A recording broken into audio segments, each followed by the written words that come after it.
What's up, guys? Welcome back to another episode of the Trout Wrangler Podcast. I am your host, Ryan Garrity. That back there is our show's vibes curator, Mr. Maverick. Having him a big time back there currently. I don't know what the heck he's doing, but just doing dog things back there. Just doing dog things. Look at him, sniffing the blanket, looking at the door. Dude's just doing what puppies do. But got a really cool episode today. Actually, a guy from the state of North Carolina. He runs Asheville Fly Fishing Company, Mr. Galen. Super fun podcast in store. And before we get into that, I have to thank the companies that help make this possible. Bahio Sunglasses, Free Fly Apparel, Afueta Coffee, Riversmith Outfitters. And if you want to save 10% on your Riversmith Outfitters orders, use code Wrangler10 at checkout. You know Christmas is right around the corner. Use that, save 10%, and get some great Christmas gifts from Riversmith. We also have Yeti just came on board. Super stoked to have them. Loon Outdoors, and that's it. Up next, we got our episode with Mr. Galen. Guys, like I said in the intro, we do have an interview today. Comes from Western North Carolina. I'll kick it over to you to introduce yourself a little bit, sir. Good afternoon. My name is Galen Kapar. I'm the owner and founder of Asheville Fly Fishing Company. I'm happy to be here. Yes, sir. Dude, so I was saying your name right. It's Galen, not Gallon. That's All correct. right, cool. I was kind of nervous that I was saying your name wrong on the phone the other day. But It's all good. good deal. I would have definitely pronounced your last name wrong. Yeah, it's funny. My wife and I, we use the sailor pronunciation, Kapar, and that helps people remember. But yeah, it's an odd name for sure. Sounds good. So can you kind of like share a little bit about the origin story of the Asheville Fly Fishing Company and like how it got started and what the original goal and kind of like all that stuff was for the business? Yeah, definitely. I founded AFFC in 2014, really out of necessity. I had been working for an outfitter as the lead float guide for several years, and that business started to decline. And there were several things that I saw I thought I could improve upon, and I wanted to have more control over my livelihood. I was very fortunate that the name Asheville Fly Fishing Company was available, along with a lot of domain names. And while I initially had no intention of supporting other guides, I quickly had a lot more business than I could handle. Personally, I love, I think what motivates me or motivated me initially to be a guide. I've been a fly fisherman since I was 14, and I'm 48. And I never wanted to be a guide because I didn't want to exploit the thing that I just held so precious, or didn't want to make a career out of another passion, so to speak, But after helping a friend out on a group trip where they needed an extra guide, I quickly realized that it was an opportunity to educate people and share the intricacies of, the natural world with people. And all of a sudden that was very intriguing. It felt good. So I simply love, bringing joy to people's lives and sharing, nature and wildlife with people. And being a guide offers me that opportunity to educate people. My goal has really always been to develop and nurture long-lasting relationships with guests and create memorable days on the water, while being committed to doing good work and aware of the fine details, and always anticipating the next move gracefully and with respect, and make some great memories out of it. Oh yeah, So, so that's yeah. awesome. Dude, that fishery up there, like, it's unbelievable. All through, I think a lot of people don't even realize that how good the fishery is through western North Carolina and then parts of upstate South Carolina and Tennessee. But Absolutely. It's a great fishery. It's diverse. I really love that about this area. The diversity in water types and oh species, yeah, I almost moved out west to be a guide at one point, and I'm so glad that I didn't. I just love it here, and I love being 4 or 5 hours from the coast where you can go have a saltwater experience. oh So yeah, it's nice. that is what's nice. You got everything like right here. I don't know. Are you from Asheville? You live in Asheville? I'm not from here. My mother's side of the family has all of her family is from the Sevierville Okay. area in East Tennessee. So we grew up coming up here for family reunions, etc. When I was raised in Augusta, Georgia, Oh, nice. at least for the most part of my childhood. My parents traveled a lot until I was about 10. And and I had an old CJ5 that was good for like a 50-mile radius. So I would always hitch a ride with some kayaking buddies, and they would come up to the mountains, and I'd run shuttle for them, and I would go fishing while they were boating. And between all of that, it just kind of introduced me to this area. So this area has always felt like home for me personally. That's awesome, man. Like Augusta, my uncle actually lives in Augusta, and I took him fly fishing for the first time. I think a couple months ago. We went to the North Mills, and he's like, "Dude, we got to do this Yeah, more often." I was like, "Dude, we got to go to North Georgia and hit some of those spots up there." I was like, there's some cool yeah. stuff to get into in North Georgia too, which I completely glanced over." Um, but Yeah, ago, well, even in Augusta, supposedly there's a pretty good population of smallmouth in the Savannah River that runs right through Augusta, right there. I've So heard we might be stepping over guns and stuff in the Savannah River going through Augusta though. But hey, ain't yeah, nothing but a thing. I fish in the little streams out here in Charlotte, and I probably stepped over worse than there. But dude, so like for a client coming to that Western North Carolina, Tennessee area, and like who's never fished these waters, how would you describe the types of fisheries you got? Like the rivers, the expected species, what makes the rivers like around this part of the country like unique compared to other ones in the United States, you'd say? yeah. Um, it is unique. That is a perfect word for it. I really love this area for, like I said a moment ago, its diversity in both water types and species. So trout, musky, smallmouth. And that those are like the most popular game fish. But there's good carp fishing in the area. You can go catch largemouth on bass ponds, and bluegill and crappie, and there's walleye in the rivers certain times of the year. They just started stocking sturgeon in the French Broad, maybe I want to say 5 or 6 years Oh my ago. gosh, I didn't even That's a know native. that. It, yeah, it's a native species to the French Broad, and so they started stocking juveniles. That's a pretty slow growing fish, and not really a game fish, but still pretty neat. So aside from the diversity in species, the water types, the Western North Carolina side, as you know, is very much a rainforest. Oh yeah. Very dense, lush forest, heavy canopy, really good water quality. That's why we have so many breweries in this area, because our water is so good. Very soft water. So that's great for habitat.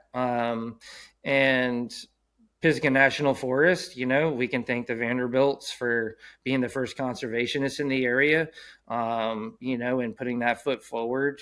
regardless of why they did that, but I think it was like property taxes were Oh introduced yeah. and she was just widowed. So it's like, what are you going to do? But Oh yeah. here we are, a long, 100 years later. And, but no. So everything from your upper elevation brook trout streams, where you hike into a gorge and have a physical experience and a beautiful experience, to really big freestone rivers that would rival any river in the country. Oh yeah. So to have that magnitude is really nice. In addition to that, I really like the way or the difference between East Tennessee and Western North Carolina. As soon as you go over that East Tennessee divide or the state line, it feels like you're going out west, Oh yeah. or it's more reminiscent of like Southwest Virginia, rolling hills, beautiful farmland with a big mountain range in the distance. But in addition to that, there's a lot more limestone on that side of the mountain. So that's great for water quality. It's great for structure, habitat. The limestone creates excellent habitat for, all fish species. Oh yeah. And also helps the pH in the water. Whereas the Western North Carolina side is a lot more granite and quartz, etc. So those things offer really nice diversity, both for just landscape viewing, the scenery and everything. But I feel like that's also very significant for habitat. Oh yeah. So it's nice, it's really the best of all the worlds. It really is. I completely agree with you, dude. And it's like literally when you cross that border into Tennessee, it feels like you're in a different universe than like you're in kind of like in Western North Carolina, which makes it really cool because it's like you got that whole not like a lot of people don't even realize that the Watauga River goes across state lines and honestly probably rivals the Watauga River on the North Carolina side is a better fishery in my opinion. Nobody really recognizes that, but that Watauga River Tennessee side is unbelievable. You got rapids for white water rafting and stuff like that. I love fishing that side of the Watauga River, and It's it's beautiful. awesome. Yeah. And then like I completely glanced over the Smokies. I mean, you kind of go through Cherokee and go up there into the Smokies, and that's a completely different universe. I've never messed with fish that finicky in a long time. More of the Oh hunt. yeah, That's real fishing, that's 100%. And it's like I love doing that, but it's like if I'm taking one of my buddies fishing, it's one of those things like, hey, you want to go struggle our asses off for for like 5.5 hours to maybe catch a stock, not a stock brook trout, but a native brook trout about that big. It's gonna be the prettiest fish you'll ever catch, but you're gonna work your ass off for it. Somebody's gonna be like, no, I don't want to go do that. I'm like, well, I'll go alone then. right. Yeah, I think there's a little hump there, like playing an instrument. Yeah, You kind of got to get your basics down before you can make music. And I don't know. I mean, the harder you work with something or at something, the more satisfying it is in the long run. And I think that's a beautiful thing about fly fishing. exactly. It teaches us patience and how to deal with frustration. And there's so many life skills that you get out of a day on the water or as a fly fisherman in their journey that I think a lot of people could use. Oh I yeah. often tell some of my clients, like, I think if everybody fly fished a couple times a month, like, we'd be a better human race as a result, I completely agree with that statement. And it's like a lot of people don't realize that therapeutic aspect to it where it's like I have a younger brother who'd never gone until like last summer when I brought him. And he's kind of like in between jobs. He does pretty stressful work. He does like investment banking, private equity kind of thing. And I was like, hey, come on, let's Mhm. go over to the mountains for like a day and I'll take you fishing. We went to the West Fork of the Pigeon, and we got up there. He's like, we're there an hour. He's like, dude, this is awesome. He's like, this is so much fun. And he's like, this is so relaxing. He's like, I've caught 3 fish. He's like, I'm just sitting here watching you fish right now. And he's like, I'm having a blast. He's like, I haven't thought about anything all day. I was like, yeah, that's why I do it. That's why a lot of people do it. Yeah, that's true. It requires enough of your focus where everything, all the stress in your life kind of melts away. And I have a client that owns a couple of hospitals in Texas, and he has four girls. Oh wow. And just hearing him talk, like being on the boat together, like he has a stressful life. And that's ultimately why he does that. Is it's like his decompression period, Yeah. so yeah, really good restorative qualities there. Oh yeah. But for you, it's like, what's your go-to trip for an angler looking for like their first experience of fly fishing, like a wade trip, full day guided float, or like a kind of like a go in the drift boat or something like that. What gives you think the best shot at a first time fisherman to catch like a bunch of fish and kind of have like a good confidence builder day on the water? Yeah, I don't think that there's a set formula for every person. Um, my approach there is to know as much about the client and what makes it a great day for them. Even if they're a beginner, they still have an idea of what makes it a great day for them. Right. Are they the type of person that wants to catch all of the fish and they just want enough information to do that, or are they more instruction or learning based? Do they want to get as much information as possible and they don't care how many fish they catch because they're focused on the long game? Or things like location may play a role in that, just logistics, if they're staying in one place or another. And that's a priority or a preference for them. As far as success rate and our job as guides, yeah, I don't think it really makes a difference whether you're on a wade trip or a float trip. We can give people the same instruction and oftentimes have the same success, whether we're on the boat or on foot. I like to give people as much information as possible so that they can choose what suits them well. So a lot of times people will ask, well, do you think I should do a wade or a float? And I'll let them know, well, the wade fishing, while you go with a partner or a group of people, it's more solitude, and you're not going to fish the same hole with the entire group. You're going to spread out and you're going to have this quiet time. And you might spend a little bit more time in one place, which will help with repetition as you're building your technique. Yeah. Um, but at the same time, the guide's attention is divided amongst those people, unless you're on a one to one, ratio. Which, if you're trying to learn and get the most out of, the guide, that's the best case scenario. Yeah. But versus a float trip, where there's more camaraderie. We can openly have a conversation throughout the day and have that camaraderie. So a lot of times, like a father and son situation, that's a great thing, or some buddies or a couple or whatever it is. I personally think that the boat is a better learning environment because I personally can aid my clients better in the boat than I can on foot.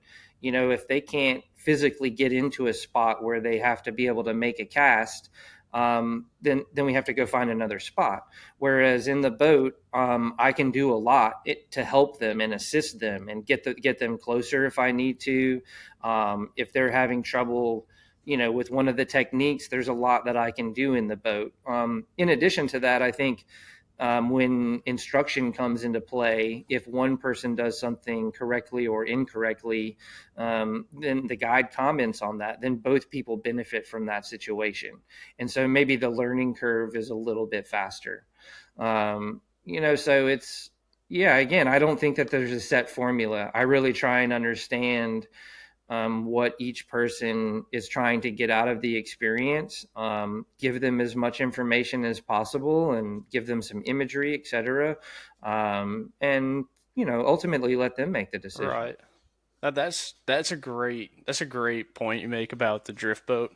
Like that's perfect for like hanging out with your buddies. It's like you've probably had a ton of drift boat trips that turn pretty fun. If it's like a group of dudes on like a bachelor trip or something like that, they get the slugging beers. Yeah, those can be fun. I've had some people that I got nervous about where you're looking at them and they didn't sleep the night Yeah, before, and they're right back after it 9 a.m. and safety is a high yeah, priority. especially in the drift boat. As soon as somebody gets hurt or something happens, like all of a sudden, like that becomes a challenge. Oh yeah, So but yeah, good spirits, good camaraderie. Yeah. yeah. Dude, sorry, I didn't even know my dog was that close to my head back there. Whenever we were chatting over there, I was like, "Oh my god, I'm like, what's he doing? He's sitting down here staring at me now." But I just wanted to apologize. I kept like looking back. I was like, "Damn, he's like right next to my head." He usually just hangs It's all out up good. there. Man's best friend. Man's best friend. He just wants to be near you. Yeah, all the time. But what's it called? For more experienced anglers, I think we kind of like hit on this a little bit earlier. Like whether you're chasing like trophy trout or like muskie, how do you balance like challenging them and like give them a great productive day? Because like I know you probably have like a lot of big streamer heads that come out and just be like, I just want to swing it like a couple giants all day. Sure. Transparency is important. In my opinion, setting expectations. If someone comes and they say, I want to headhunt with dry flies all day.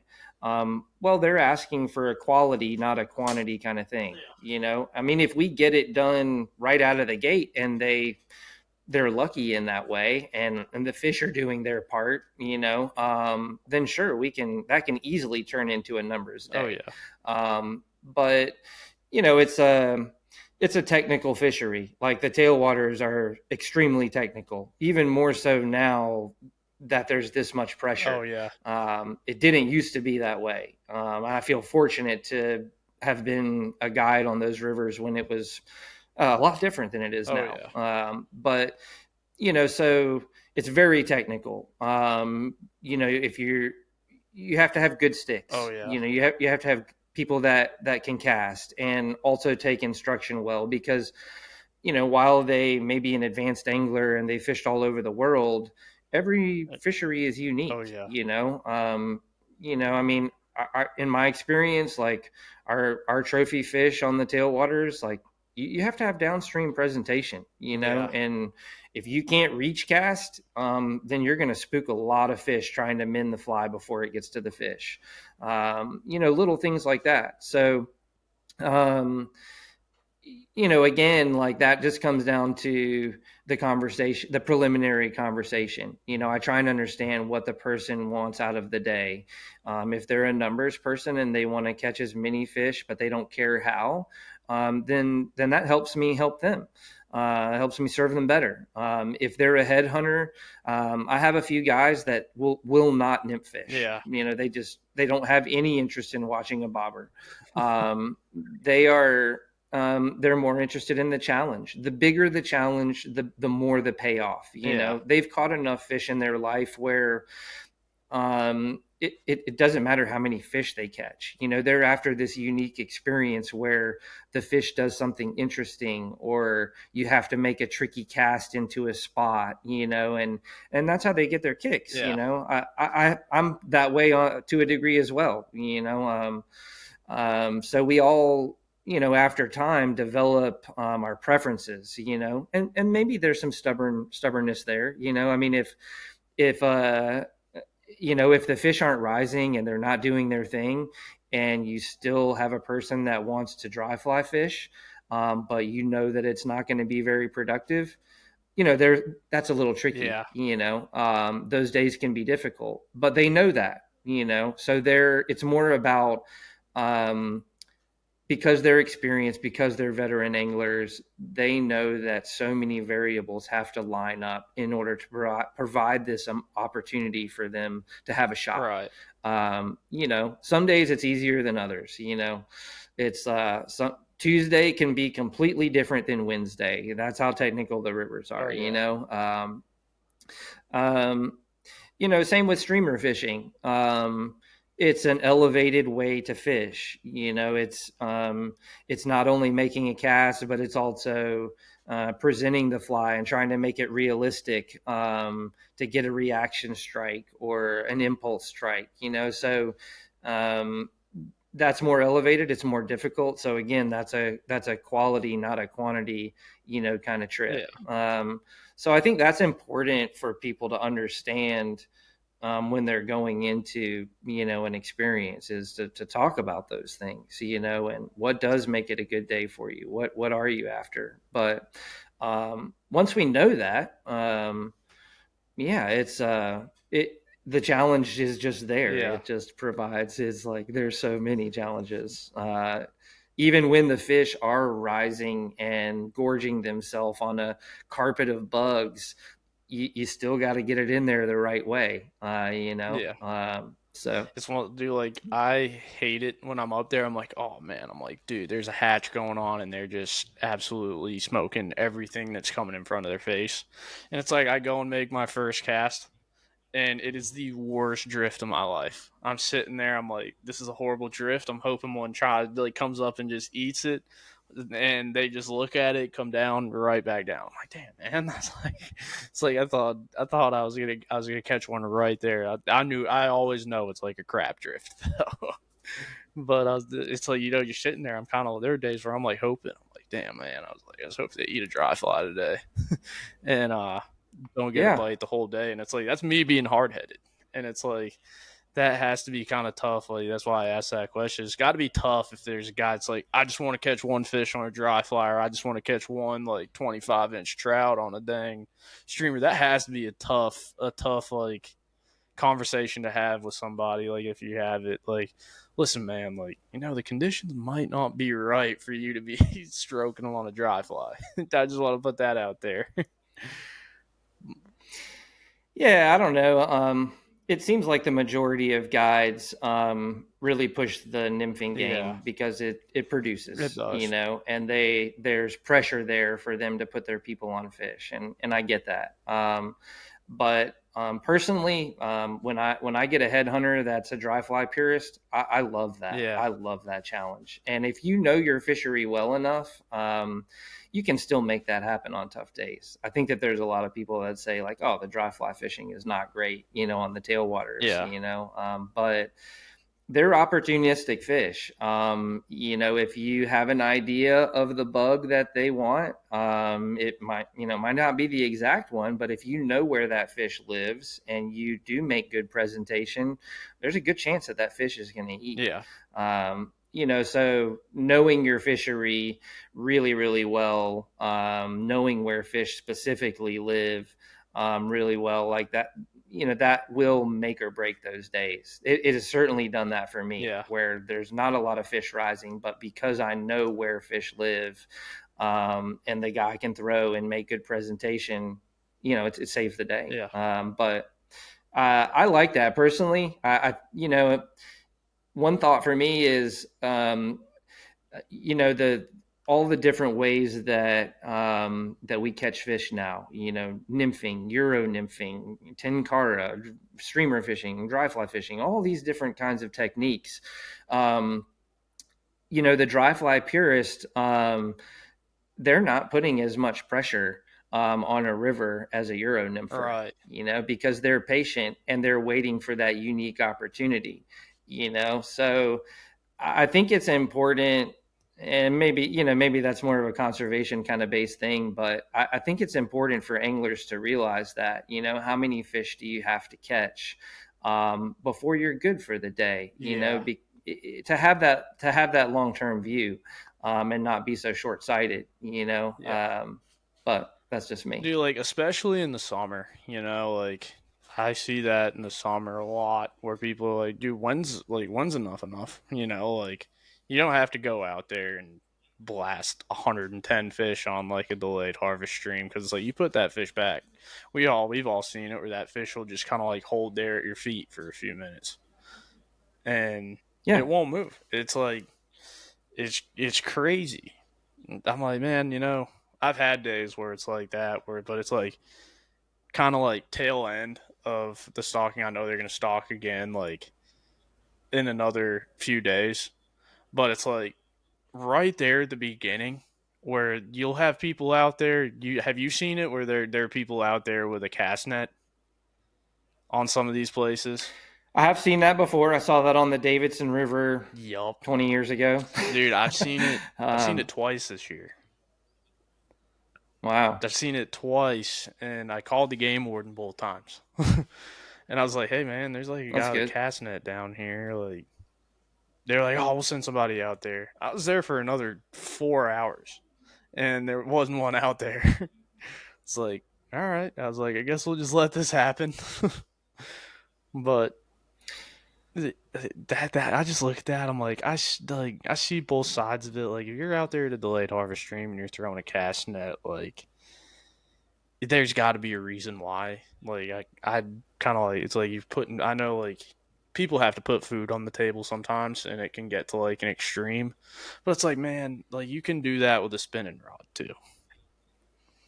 Not a cast net where you're putting six, Yeah. 7 fish in a bucket. Yeah, that's a interesting situation, to encounter. Yeah, It's like, what do you even say about that? Because that doesn't have anything to do with fly fishing. right, It's just somebody out trying to, fill up the freezer. yeah, And you wonder how many of those fish actually make it into the frying pan. right, But best practices is important, and I support that. I think conservation is very important. So summertime, particularly in this area, fish are very vulnerable. And the state of North Carolina, while they're second in the country for pounds of fish stocked, next to Idaho, their management and regulations, could be improved. I agree In my opinion. completely. So the hoot owl closures, some of those things, when water temperatures get up, if it's a tailwater, and it's really, really hot, to let a blast of water out. We work with we're constantly trying to work with the TVA to adjust their flows to keep the fishery thriving. But all that stuff is very important. I mean, if the water temperature is 67 degrees or above, and you handle a fish, there's a 40% chance that it's going to die, even if it swims away. Yeah. So it's a pretty unique experience that you can hunt an animal and release it unharmed. You can have this intimate relationship with an animal and release it unharmed. So I don't know. I think it's a window into the natural world, and I'm very conservation based in my fly fishing journey. And that's a lot different than fishing for food. Right. So I think those are two separate worlds, honestly. 100%. If you want to fill up so it's all good. Yeah. I don't, discriminate or anything. I just, for me personally, it's more about the conservation and the moments and the process. Exactly. And it's one of those things. It's like, I tell this to a lot of people. It's like, if you want to fill your freezer, go and catch a mess of crappie down at like the crappie pond or something like that. You'll probably get a bunch more meat off of a crappie than a rainbow, like a stock trout, And I tell that to a lot of people. Like, I have some friends at work that are like, "Hey man, like, next time you go fishing, bring me some fish back." I'm like, "Man, I'm up in the mountains fishing for rainbow trout." Like, and two, like, some of the places I fish, like, kind of were heavily affected by the hurricane. I was like, there's no telling what washed into those rivers, especially like right now. I wouldn't feel comfortable eating a trout. But not to mention like the trout pellets that the state feeds the recreational fish. Yeah, it's not good. No. You eat a stocked fish, and I mean, personally, I do not like the way trout taste. I don't either. And my whole family, they just think that's hilarious. You spend thousands of dollars and travel thousands of miles to catch a fish just to let it go, and you don't even like to eat trout. Like, that doesn't make sense at all. No, I mean, if you're gonna eat trout, call Sunburst Trout Farm. Exactly. Like that's what they specialize in. Yeah. I think another thing you brought up that was really good is handling the fish. It's like a lot of people are like, "Oh yeah, well I wet my hands before I touched it." It's like I understand you did, but like you're still handling that fish. It's still out of the water. It's like but wetting your hands is kind of like it makes it a little bit better. They'll probably live a little bit longer, but it's like it's still a little bit of a harm. Like I've said it to a lot of people. I was like, I'll go up to the mountains, like given it's 2.5, 3 hours from me. I was like, I got more stuff that I can do in the mountains too than fish. Like, there's a bazillion breweries around. Like, if I'm camping, I'm gonna be off the river by 11 o'clock, and I'll go and pop around to like little shops and drink a few beers at like say Wicked Weed or Sierra Nevada, wherever I'm at, or Old Fat Tire. I go down drink there a lot, but it's like I also have to make my way back to the campground at the end of the day, so I'm not staying out there too long. I'll grab a case bag for the campground, but I'm not going to do too much drinking. But it's like I see a lot of people say it in like probably the forums you see on Facebook. It's like get out early, get out early in the morning, and leave by like 11 o'clock noontime, and Hmm. that's gonna do wonders to those fish because like once it hits high noon and those water temperatures start getting high, those fish start kind of tailing off. And they get lethargic. Yeah, The fishing isn't going to be that no, good. I mean, it's just like if it's 115 degrees outside, like I don't want to do yard hell work. I'm no. going to be tired. If it's 70 degrees, like I'm ready to rock and roll. Yeah, And I think it's the same for wildlife. oh yeah, They have comfort levels and high activity periods and all that stuff.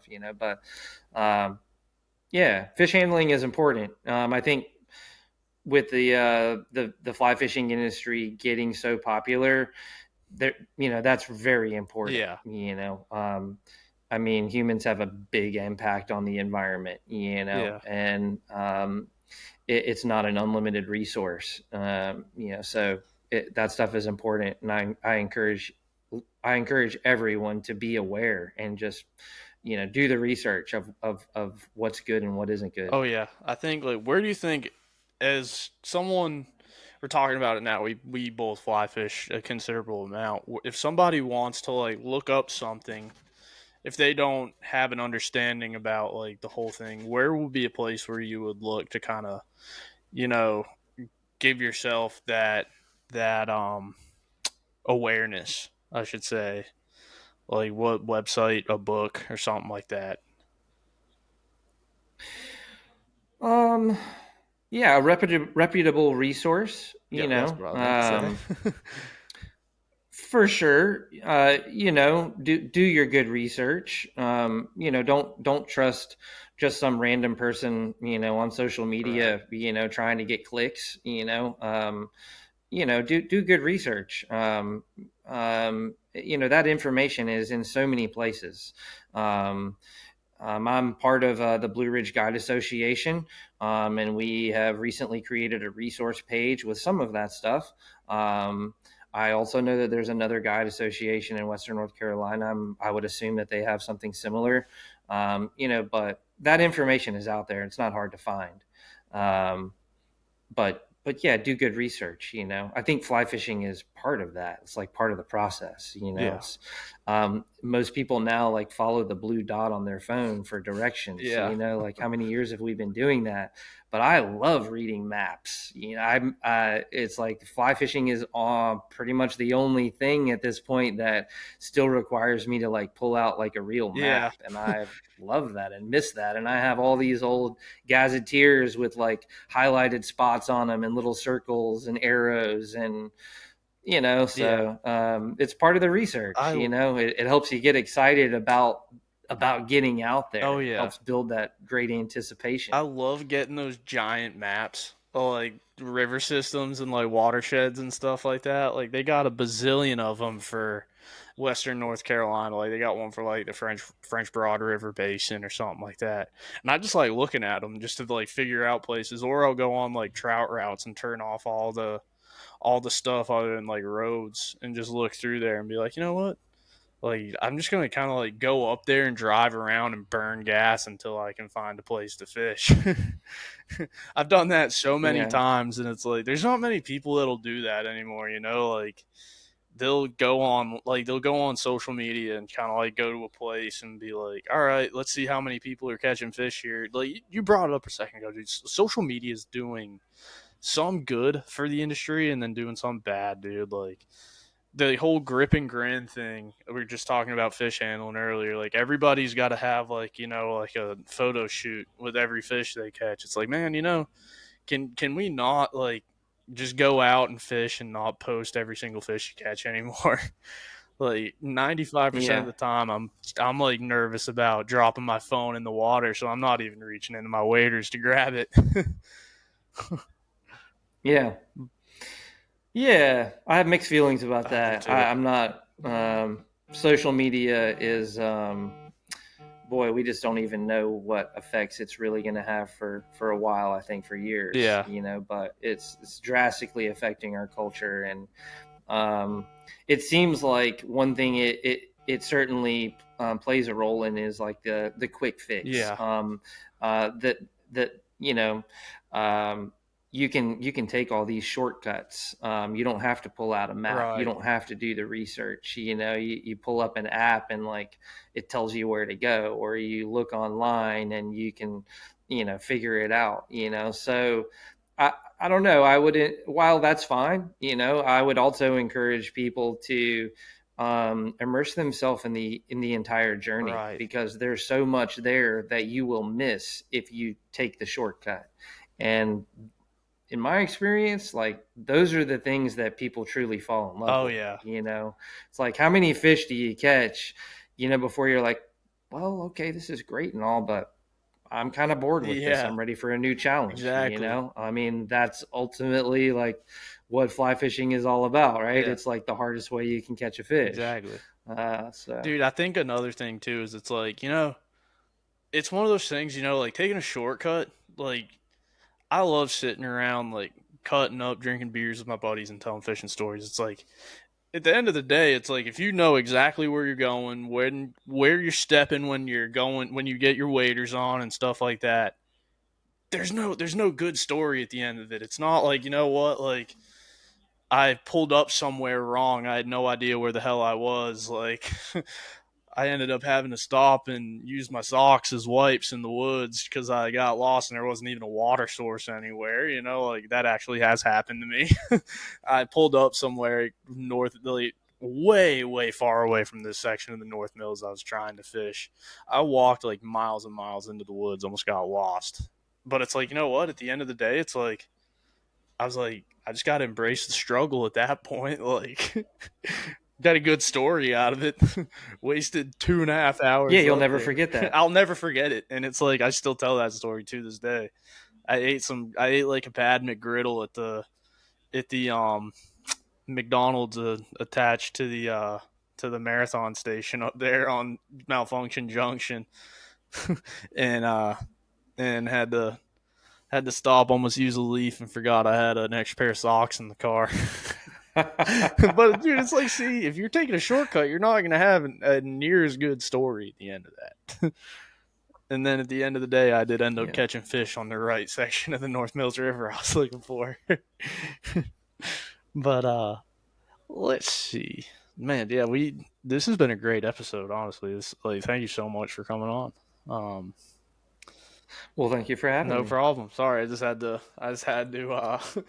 announce that for a second. So, like, how does being based in Asheville and Western North Carolina kind of like shape your approach? Like seasonal changes, river conditions, hatch cycles, and all that stuff. Yeah. With each season, new opportunities Oh arise. yeah, The water temperatures change, and so that brings a whole cycle of opportunities. So for instance, if I have a dry fly purist and they want to come at the best time of the year, then I know what I can tell them. I know I can tell them when to come, or if I have somebody that wants to smallmouth bass fish and they want to throw topwater, then I know when to tell them to come. So as the year progresses, it will facilitate different interests. It's a year-round fishery, so you can catch fish year-round here, and you can have a great experience, year-round. But again, that cycle of bugs and water temperatures, it's important, really, because it makes fish predictable. For instance, like smallmouth bass in August. When the water temperature gets up to around 80 degrees, those fish are going in the shade. Yeah. Like I just know, like as soon as the sun starts to hit the water and it gets hot, they're either going to go to a cold water creek mouth, or they're going to go get in the shade, and that makes them very predictable. So if you have changing patterns, then that helps you understand the science and the habitat of the target species that you're going after. Whereas if you had consistent conditions just constantly, well, I don't know, I've never had that, so I don't know what that would be like. Yeah. But yeah, so similar for trout. I think similar for any Right. species. So I like that about it. It keeps it fresh. It keeps it engaging. um, for me personally, being a fly fisherman and a guide, I like that diversity and the variety, and the dynamic experience that it is. It's intriguing. I could never work a desk job. I've tried that. I was an architectural draftsman for a while, and I know that job is not for me. So all of those things keep it really dynamic and intriguing. But yeah, the seasons, um, each one brings something different. Yeah.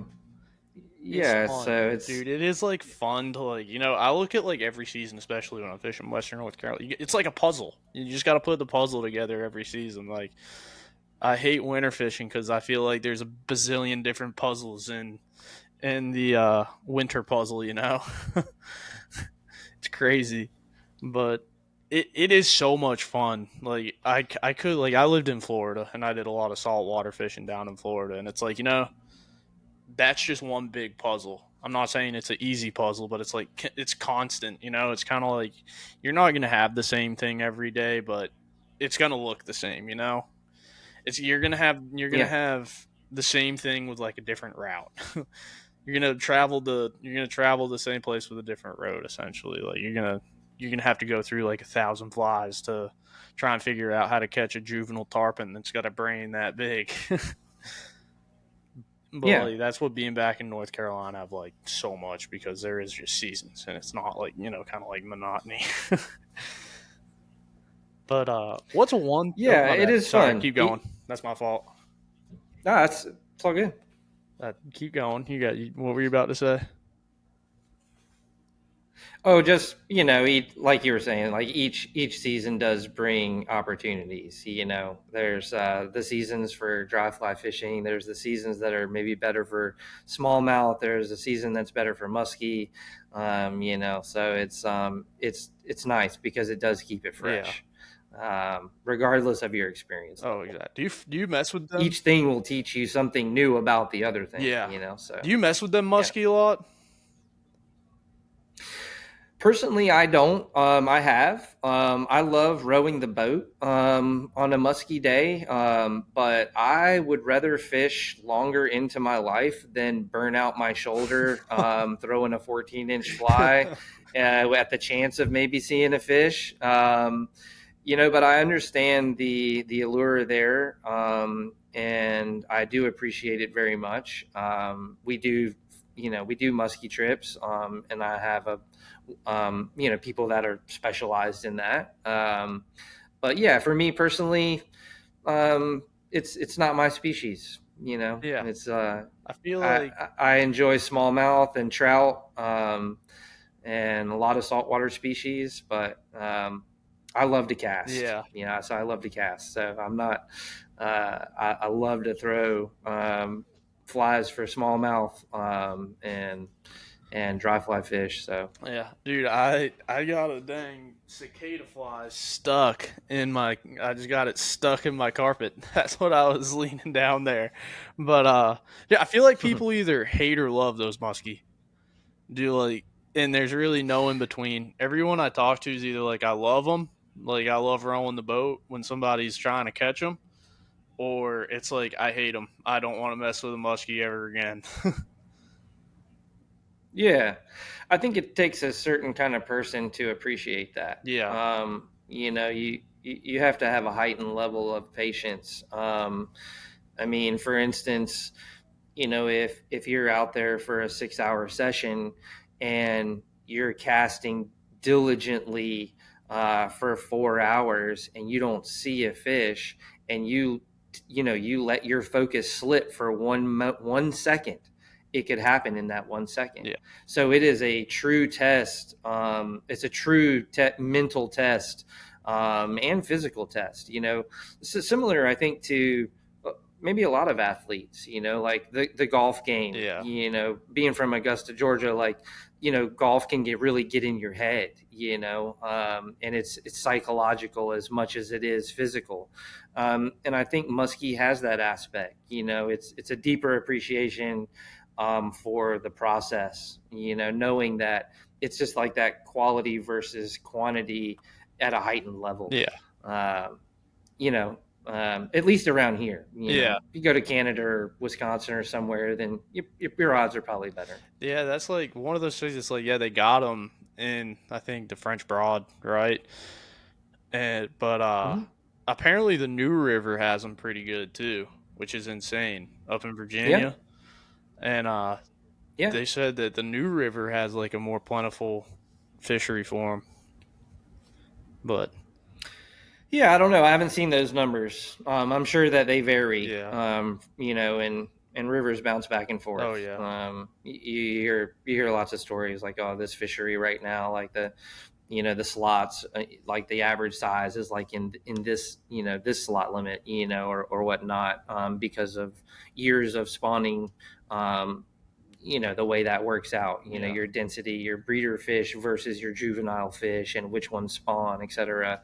Or you have an event like Helene come along and change all that. yeah, So, but yeah, pretty neat to have two of the oldest rivers in the world, right here. It's a pretty unique oh place in yeah, that regard. dude. It's as I think we kind of touched on it the other day too. Is like the Davidson kind of got double whammied with that whole thing. Like they had a big flood, not like a couple years back, not like a couple years, but not long ago, and then it got a second, 2022. yeah, Yep. 2022, and then it got another one from Helene, and it kind of like I think it kind of took a hit, but it Yeah, and the in pressure, my experience, the Davidson and the smaller streams, they'll recover much faster. yeah, I mean, as far as the density goes, well, there's a stocking program that's very present. yeah, So if it was a wild trout fishery, then it would take a much longer time for those fish to come back, obviously. yeah, But as far as the habitat goes, um, I mean, I remember in 2004 we had two hurricanes that came through, and Davidson was just at record levels. But that next season, I mean, it looked like someone went in there and polished every rock with a piece of sandpaper. yeah, All the silt was blown out and dispersed in places that it should be. The moss was off of the rocks, so it's a self cleansing thing, yeah, So while floods can be very damaging, it's also nature's way of just like self cleansing. exactly, I personally, I love floods. I mean, this last one was a little big for my taste, but I love floods, for that reason. I mean, every time we start to get a flood, I put on my muck boots and like jump in the car, and my wife is just like, "You're crazy! Like, what are you doing?"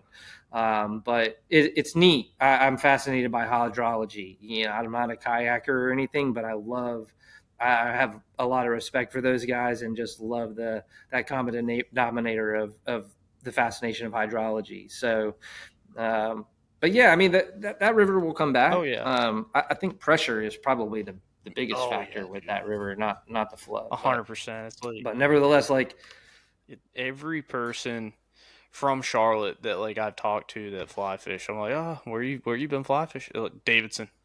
I'm like, dang man, like you guys got to give that place a break. I was like, you could go 20 more minutes and be at another good river that's probably not as pressured as the Davidson. Don't get me wrong, the Davidson's good, but it's like there's so many other rivers around there that we can fish to keep the pressure off of the Davidson.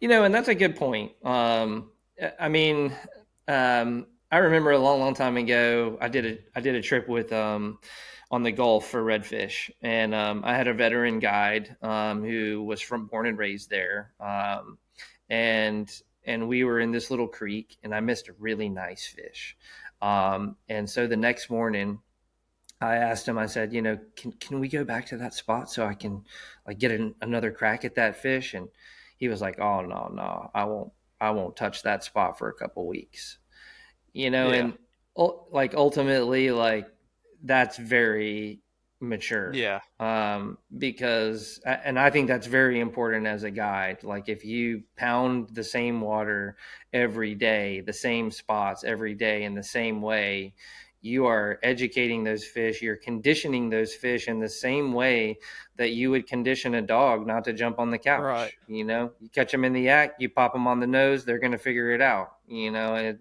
I mean, it's behavioral science. Yeah, So yeah, I would encourage people to um, explore, because that's part of the fun. exactly, Just like that, memorable experience that you had. You landed somewhere where you didn't know, but you'll remember it forever. exactly. I think like people got to get out of Yeah, their comfort zone from that standpoint. Like, no hate at all. I was like, get out of your comfort zone. You never know what's going to happen in your comfort zone. It's either going to be really good or bad, but like most of the time, it's good.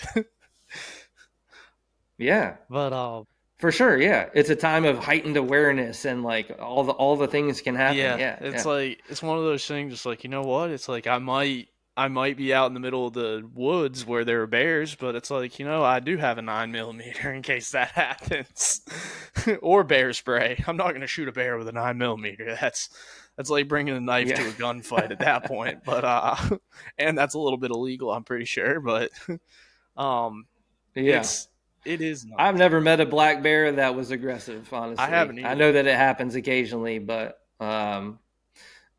we have them on our back porch. We've had a mama bear and four cubs on our back porch regularly all year. It's the same mama bear. We've seen her raise like numerous litters of cubs. I've seen them in my driveway leaving in the morning to do a guide day, and we spook each other. And I've never had an aggressive encounter. I mean, I'm not trying to be stupid, Yeah, but yeah, I don't know. Even in the forest, like most of the time that I've even caught wind of a or sight of a bear, like they're already trying to get yeah, away. So I mean, grizzlies and brown bears, yeah, that's maybe yeah. different. There was one place that I had like a land lease where we would do multi-day trips, and it was very remote. It was in the Lost Wilderness near the Nolichucky Oh, Gorge. sick. And that property owner, like they dump a lot of the problematic bears in that area. And so the property maintenance guy, he told me, he said, if you ever see a bear with a bear collar on, that's the one that you need to worry Yeah, about, because they're conditioned, like they're used to people. They're going to associate you with food. And he said, like if it's a wild bear, like you don't have as much to worry about, but if it's got a collar on, you know, be aware. yeah. Uh, and that was good advice. But Yeah, that you hear about that in the Smokies a lot too, like the bear collar thing. They have them everywhere up yeah, there. But what's one thing about Western North Carolina fishing or fly fishing in the Southern Appalachians you wish more anglers in other parts of the country understood or appreciated? Hmm.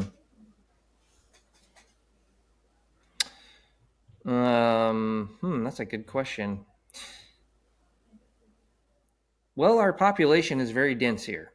Um, I guess the first thing that comes to mind is I've had people call and they'll say, I'm an experienced angler, and I go to Alaska, every year, and they do one fishing trip to Alaska, and they catch all the fish that they want. And so when they get out on the boat here, in such a technical fishery, there's a little bit of an imbalance there. So while this area is a phenomenal fishery, um, it does require skill. Oh yeah. It does. I mean, if you go out west, that feeding season is shorter. Yeah. The fish have a limited. For a limited time only, they're going to have a food floating down the river. They're going to gorge themselves. They're going to eat as much as they Yeah. can. On a tailwater, um, where it's a year-round fishery and it's a bug factory and there's so much food that the fish can choose from, they can be very selective. Yeah. They don't have to eat all day long. The big fish may just eat at small periods. They may not make themselves vulnerable. So instead of using 0x, like out west, we have to use 6x Yeah. here, and some of those things. So, yeah, I don't know. I would say like um, it's because it's a denser populated area. For people to be aware of that and set their expectations, and practice and be courteous when you see other people out there. Trying to do the same thing. Practice good etiquette and all that kind of stuff. But um, yeah, I don't know. I mean, it's a beautiful place to come. It, you know, One second. Yeah, that's a tough question. I'm kind of drawing a little bit of a blank with that one. I got you. Dude, I agree with I you. obviously love this area. I've made my home here. Yeah. So It is it's a great area. but It is. Trying to think, dude. Like, I I'm trying to think of the same thing, dude. Like, but the thing you're saying about the 0x versus 6x is completely true, dude. Like, I get looked at like some people ask me, they're like, "Oh, what's the lowest you go on Tibbet?" And I'm like, I honestly don't. I'll throw 6x more than anything. And I was like, sometimes I'll bump up to like 9 if they're really finicky. And people are like, "Dude, you fish 6, 7, 8, and 9x." I was like, yeah. I was like, I don't really go down to wow. like 4 or 5, and then all down like 4 or 5, 3, 1, any of that 0. I was like, I'll throw that when I'm like striper fishing, but it's like I'm mostly 6, 7, 8x. People are like, you're insane for that. I'm like, it's just how it is. I was like, those fish see a lot of flies, and it's like sometimes if you're not fishing that, you're gonna get screwed. Yeah, yeah, selective. Yeah. My rule of thumb there is to use as heavy of a line as the fish will allow. Or if you're I love the Japanese beetle fishing on the tailwaters in the summer months. It's so fun to throw foam bugs up against the Oh bank. yeah. And I can get away with 3x because it's downstream presentation. And also because I'm chasing big fish, I don't want to throw 6 or 7x because it's more likely that fly is going to break Yeah. off. It's going to be in the fish's mouth. And I can't tell you how many fish we catch that have tippet and squirmy worms still attached to them, Yeah. and um, yeah, so I mean if you can get them to eat 4X, then use Yeah, 4X. right. If they don't eat 4X and you got the right fly on, put on Yeah. 5X. If they don't eat the 5X, then put on 6X. Oh, But I don't know, something to pay attention to, or to have a rod that has a really, if you're using 6 or 7X, like use a rod that has a really really soft tip, yeah. and that's going to act as a shock absorber, and it's going to help you prevent, breaking that light tippet. Whereas if you're using a broomstick of a rod and it's oversized, you're more than likely going to break more fish off on that light tippet. Yeah. But one of the last questions I got for you is what's one of your most memorable client trips? Like you got a funny story or something like that? Yeah, that's a common question. They all blur together. I tried to think about this though prior to, and I think one of my most memorable trips, is I have a family that fishes with me, and the father came out with his daughter, on a trip, and he had a great day, and she really festered. Yeah. It just wasn't her day. Her tailing loops tangled. Like just it. You have days Yeah. like that where you just spend all day retying. Um, and so the next time she came back out, she she had an opportunity at a really really nice fish. It was like 27, 28 inch Yeah. brown, and made a nice long cast, bounced the fly off a little rock face, and the fish just slowly came up and sipped the fly. And I rode up and down this flat for like 15 minutes until the fish was ready to come to the boat. And I mean, her hands were shaking, and I was like coaching it, like practically coaching her like through yoga to breathe, because she just like, at any moment, just with her luck from the last trip, the fish is going to come off, Yeah. and it all came together, and it was great. It was memorable for me because um, I was able to assist her in overcoming that hurdle. Right. She didn't let that confidence, shocker, like get her down. Yeah. Just because she had a bad day the last time out, she came back out again. She went through the process. She trusted the process, and she got the reward for that. So that was, yeah, that was a really memorable experience for me. Because they both caught really, really nice fish, within that period of Yeah. those two trips. So it was pretty cool. Like they're a neat dynamic, and to see how much that meant to them, that means a lot to me.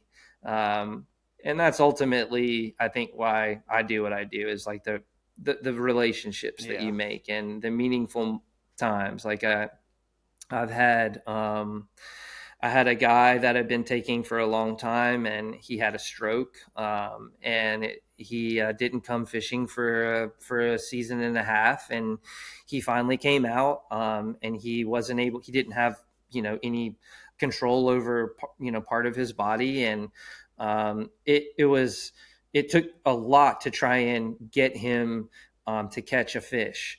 He could only use one of his hands. He couldn't manage the Oh line. man. He couldn't talk very well. Like I couldn't understand him. So I swung his fly, like into a pot of fish, and then immediately dropped the anchor and got up to try and help him fight the fish and manage the line. And the look that he gave me after that moment, I mean, it was just priceless. Yeah.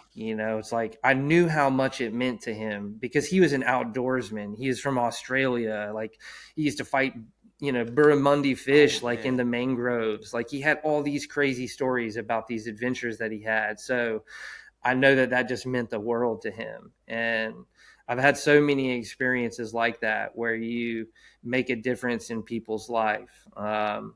And that's the magical part. People come to this sport for so many different reasons. I had a lady that lost her son to a drunk driver, and she wanted to get into fly fishing for therapy, partly because her son was interested in fly fishing, and it's something that they never got to do together, you Yeah. know.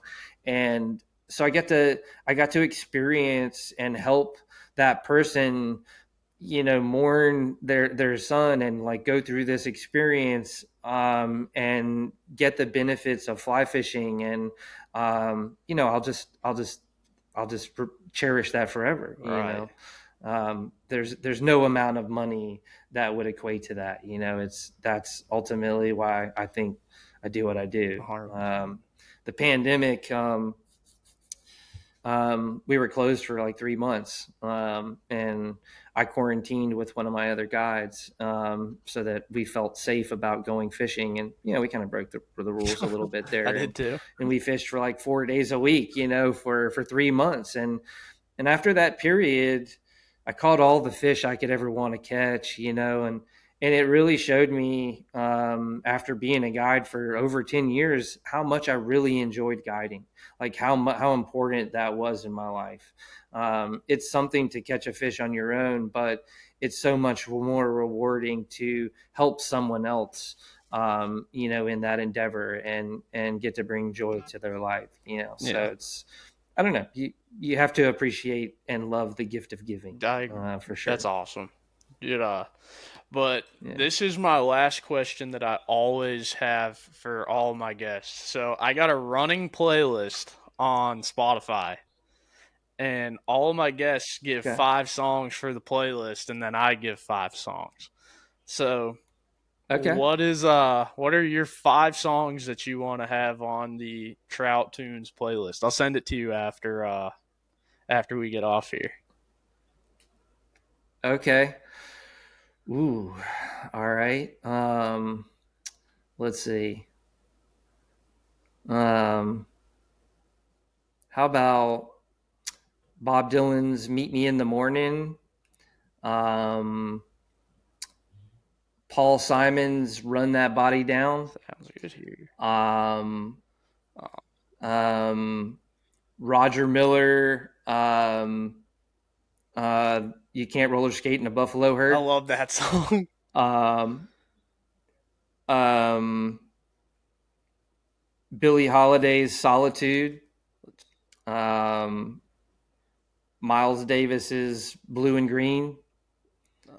Um, that's 4. Yeah, here, hold on. I'll put it And in then that one. What was your one after uh, you can't roller skate in a buffalo herd? Billie Holiday. Well, I'm going to substitute that one. Um, how about Led Zeppelin's "Communication Breakdown"? Yeah, That's such a good that is a song. great song. Um, um, so that's 4. Yeah, Miles Davis, "Blue and Green," and I was gonna say Rhapsody in Blue, but that's too long of a song to put on a You're all playlist good. for the internet. Um,